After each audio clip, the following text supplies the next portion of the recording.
ಇತ್ತೀಚಿನ ದಿನಗಳಲ್ಲಿ ಬೆಂಗಳೂರಿನಲ್ಲಿ ಒಂದು ದೊಡ್ಡ ಪ್ರಶ್ನೆ ಮತ್ತೆ ಮತ್ತೆ ಕೇಳಿ ಬರ್ತಿದೆ. ಬೆಂಗಳೂರು ಅಕ್ರಮ ವಲಸಿಗರ ಸ್ವರ್ಗವಾಗಿ ಬಿಟ್ಟಿದೆಯಾ? ಯಾರು ಬಂದ್ರೂ ಕೇಳೋದೇ ಇಲ್ಲದೆ ಇಲ್ಲಿ ನೆಲೆಸಬಹುದಾ? ಇದು ಕೇವಲ ವದಂತಿಯಲ್ಲ, ಇದು ನಾವು ನೆಲಮಟ್ಟದಲ್ಲಿ ಕಂಡ ಸತ್ಯ. ಸಮಸ್ಯೆಯ ಹಿನ್ನೆಲೆ: ಬೆಂಗಳೂರು ದೇಶದ ಮಾಹಿತಿ ತಂತ್ರಜ್ಞಾನದ ರಾಜಧಾನಿ. ಆದ್ರೆ ಇವತ್ತು ಅದೇ ಬೆಂಗಳೂರು ಅಕ್ರಮ ಮನೆಗಳು, ನಕಲಿ ದಾಖಲೆಗಳು, ವಿದೇಶಿ ಪ್ರಜೆಗಳ ಅಕ್ರಮ ವಾಸ ಇವೆಲ್ಲದರ ಕೇಂದ್ರವಾಗ್ತಾ ಇದೆಯಾ ಅನ್ನೋ ಅನುಮಾನ ಮೂಡಿಸ್ತಿದೆ. ಇತ್ತೀಚೆಗೆ ಕೆಲವು ಬಡಾವಣೆಗಳಲ್ಲಿ ಅಕ್ರಮ ಮನೆಗಳ ತೆರವು ವೇಳೆ ಒಂದು ಗಂಭೀರ ವಿಚಾರ ಬೆಳಕಿಗೆ ಬಂದಿದೆ. ಅಕ್ರಮ ವಲಸಿಗರ ವಾಸ.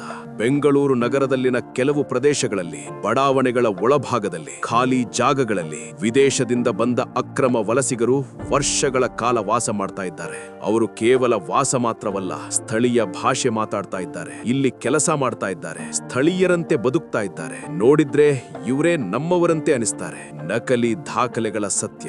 ಇಲ್ಲೇ ಶುರುವಾಗುತ್ತದೆ ದೊಡ್ಡ ಅನಿರೀಕ್ಷಿತ ತಿರುವು. ಕೆಲವು ವಲಸಿಗರು ಹೇಳಿದ ಸತ್ಯ ಏನೆಂದ್ರೆ, ಅಲ್ಪ ಹಣ ಕೊಟ್ಟು ಭಾರತೀಯ ವಿಶಿಷ್ಟ ಗುರುತಿನ ಪ್ರಾಧಿಕಾರವು ಭಾರತೀಯ ನಿವಾಸಿಗಳಿಗೆ ನೀಡುವ 12 ಅಂಕಿಗಳ ವಿಶಿಷ್ಟ ಗುರುತಿನ ಸಂಖ್ಯೆ ಪಡೆದಿದ್ದಾರೆ. ವಿದೇಶದ ಮತದಾರರ ಗುರುತಿನ ಚೀಟಿಯೂ ಇದೆ. ಇಲ್ಲಿನ ವಿಳಾಸದೊಂದಿಗೆ ದಾಖಲೆಗಳು ಸಿಗ್ತಾ ಇವೆ. ಅಂದ್ರೆ ವಿದೇಶಿ ಪ್ರಜೆಗೆ ಭಾರತದ ಸರ್ಕಾರಿ ದಾಖಲೆ. ಅದು ಹೇಗೆ? ಇದು ವ್ಯವಸ್ಥೆಯ ದೊಡ್ಡ ವೈಫಲ್ಯ ಅಲ್ವೇ? ಹೇಗೆ ಬರ್ತಾರೆ? ಅಕ್ರಮ ವಲಸಿಗರೊಬ್ಬರು ಹೇಳಿದ ಮಾಹಿತಿ ಇನ್ನೂ ಆತಂಕಕಾರಿ. ವಿದೇಶದಿಂದ ಸಮೀಪದ ಗಡಿಗೆ, ಅಲ್ಲಿಂದ ದೊಡ್ಡ ನಗರಗಳಿಗೆ ರೈಲುಗಳ ಮೂಲಕ ಬೆಂಗಳೂರು. ದಾಖಲೆ ಪತ್ರ ಇಲ್ಲ, ಗುರುತಿಲ್ಲ, ಆದ್ರೆ ನೇರವಾಗಿ ನಗರಕ್ಕೆ ಪ್ರವೇಶ.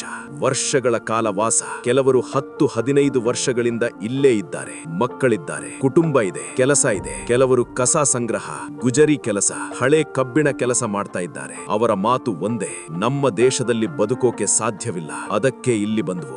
ಆಡಳಿತದ ನಿರ್ಲಕ್ಷ್ಯವ. ಇಷ್ಟು ವರ್ಷಗಳಿಂದ ಇವರು ಇಲ್ಲೇ ಇದ್ರು, ಯಾರೂ ಪ್ರಶ್ನಿಸಿಲ್ಲ, ಯಾರೂ ಪರಿಶೀಲನೆ ಮಾಡಿಲ್ಲ, ಯಾರೂ ಹೊಣೆ ಹೊತ್ತಿಲ್ಲ. ಇದೆಲ್ಲ ನೋಡಿದ್ರೆ ಒಂದು ಪ್ರಶ್ನೆ ತಾನೇ ಬರುತ್ತದೆ: ಸ್ಥಳೀಯ ಆಡಳಿತಕ್ಕೆ ಇದು ಗೊತ್ತಿರ್ಲಿಲ್ವಾ? ಅಥವಾ ಗೊತ್ತಿದ್ದು ಕಣ್ಣು ಮುಚ್ಚಿ ಕುಳಿತಿದ್ರ?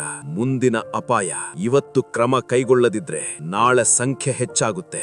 ನಕಲಿ ದಾಖಲೆಗಳ ಜಾಲ ವಿಸ್ತರಿಸುತ್ತೆ. ಕಾನೂನು ಸುವ್ಯವಸ್ಥೆಗೆ ಭೀತಿ ಉಂಟಾಗುತ್ತೆ. ಇದು ಯಾವುದೇ ಒಂದು ಸಮುದಾಯದ ವಿರುದ್ಧ ಅಲ್ಲ, ಇದು ಕಾನೂನು ಮತ್ತು ಭದ್ರತೆ ಬಗ್ಗೆ ಇರುವ ಪ್ರಶ್ನೆ. ಈ ವಿಷಯವನ್ನ ಗಂಭೀರವಾಗಿ ತೆಗೆದುಕೊಳ್ಳಬೇಕಾದ ಸಮಯ ಬಂದಿದೆ. ಸರ್ಕಾರ, ಆಡಳಿತ, ಸಂಬಂಧಪಟ್ಟ ಇಲಾಖೆ ಎಲ್ಲರೂ ಎಚ್ಚೆತ್ತುಕೊಳ್ಳಬೇಕು.